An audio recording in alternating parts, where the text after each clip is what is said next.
नमस्कार दोस्तों, स्वागत है आपका डेली न्यूज़ इंडिया 1.0 में।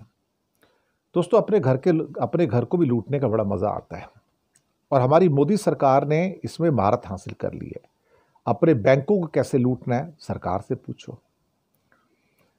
बैंकों के 10 लाख करोड़ से ज़्यादा के लोन थे, यानी कि एनपीएस थे, जो वापस नहीं आए कभी, नॉन परफॉर्मिंग एसेट्स। तो मोदी जी ने एक दिन कह दिया, भाई मुझे तो पैसे चाहिए आपसे, डिविडेंड दे दो मेरे को। कहता है जी लॉस है, डिविडेंड कहाँ से दूंगा, डिविडेंड तो प्रॉफिट में से दिया जाता है। कहता है लॉस को उठा के अलग कर दो, फेंक दो। फिकवा दिया। 10 लाख करोड़ का कहते हैं राइट ऑफ कर दो, चिंता मत करो, बाकी जो बचा उसमें से कितना प्रॉफिट है। कहता है उसमें थोड़ा प्रॉफिट है सर, क्योंकि आपने 10 लाख करोड़ तो हटा ही दिया ना, तो प्रॉफिट आ गया, तो मुझे डिविडेंड दे दो। पैसा ले लिया। अपने घर को कैसे लूटना है, सरकार से सीखो। फिर कहा कि आरबीआई के पास कितना सोना पड़ा है, कितने डॉलर है, क्या बेचते हो, खरीदते हो, धंधा करते हो ना, तो मुझे ज़्यादा पैसा चाहिए। ये 15-20 हज़ार करोड़ सालाना देते हो जो डिविडेंड, उससे काम नहीं चलेगा, मुझे तो लाखों करोड़ चाहिए। और पिछले 4-5 साल से लगातार उसको लूटते आ रहे हैं। कभी 1 लाख करोड़, कभी 1,76,000 करोड़, कभी 1.5 लाख करोड़, कभी 2 लाख करोड़। अब इस बार सुना 3 लाख करोड़ के आसपास, 2.25 लाख करोड़ के आसपास मिलने जा रहा है।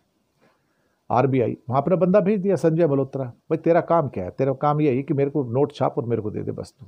और तू बोले हाँ आरबीआई को इतना फायदा हो गया। कौन वेरीफाई करता है, किसका ऑडिट है, किसका ऑथेंटिफिकेशन है? कुछ नहीं भैया, कुछ भी नहीं, सब बेकार की बातें। मैंने डॉलर बेचे उसमें फ़ायदा हुआ, डॉलर खरीदे उसमें फ़ायदा हुआ, मेरा सोना उसकी कीमत बढ़ गया। पहले सोने की कीमत 30,000 थी, आज जो सोना पड़ा अब 90,000 का हो गया, तो कीमत 60,000 बढ़ गई, ये मेरा फ़ायदा हो गया, मुझे पैसे दे दो। बहुत बढ़िया साहब, सोने की कीमत बढ़ गई तो क्या सोना बेचा आपने क्या? समझो आपके पास 50,000 के हिसाब से सोना पड़ा था, अब 1 लाख का हो गया 10 ग्राम के, 880 टन सोना है। तो बोलते कितने का हो गया, इतना कितना फ़र्क हो गया? इतना फ़ायदा कर लो भैया, इतना फ़ायदा कर लो। हाँ ये फ़ायदा हो गया ना। कहता सर बेचेंगे तो फ़ायदा होगा ना, बिना बेचे थोड़ी। नहीं नहीं, ये फ़ायदा हो गया, लिख लो ये कितना फ़ायदा है। हो गया फ़ायदा, अब इतने से मेरा कट कर दे दो, मेरा हिस्सा दे दो डिविडेंड का, प्रॉफिट का इतना प्रॉफिट कर लो, इस प्रॉफिट में मेरा हिस्सा दे दो। दैट इज़ हाउ कि अपने बैंकों को लूटा जा रहा है और आरबीआई को लूटा जा रहा है।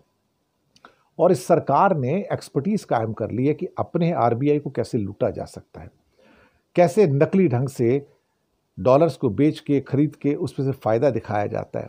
फ़ायदा वायदा होता कुछ नहीं है, दिखाया जाता है। सोना के भाव बढ़ाकर फ़ायदा दिखाया जाता है और उसमें से फिर कट ले लिया जाता है। इस बार सुना 3 लाख करोड़ के आसपास आ रहा है। तो अपने घर को लूटने का भी एक मज़ा है, ये मोदी सरकार से पूछो। और मैं तो हमेशा से कहता आया हूँ, इस सरकार से बढ़िया कोई लुटेरी सरकार तो हो नहीं सकती। किसी और को तो लूटेंगे, जनता को तो लूटेंगे, अपने घर को लूट लेते हैं, अपने बैंक को लूट लेते हैं, आरबीआई को लूट लेते हैं, हर साल लूटते हैं। बदकिस्मती है इस मुल्क की एक्चुअली। शुक्रिया।